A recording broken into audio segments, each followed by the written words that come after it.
Welcome again sa Fitball Believer. May iba muna tayo mga bro.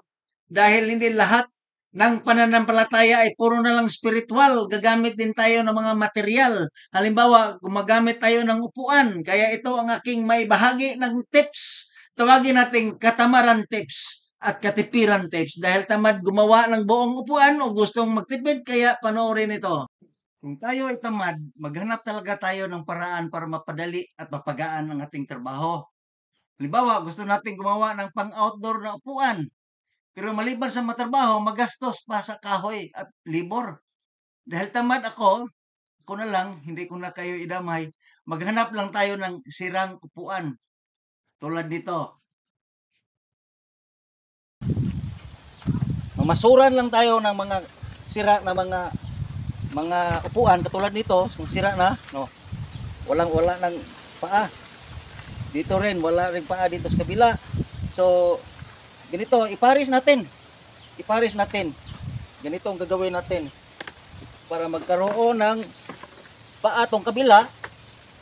Pagganyan natin. Tapos dito walang paa itong isa. Ito walang paa. Dito mayroon. So, isama natin.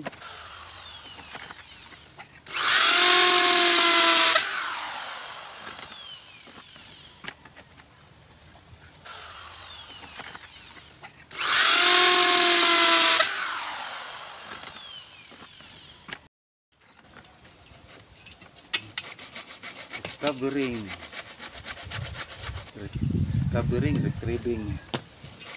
Bolt here. Bolt everywhere.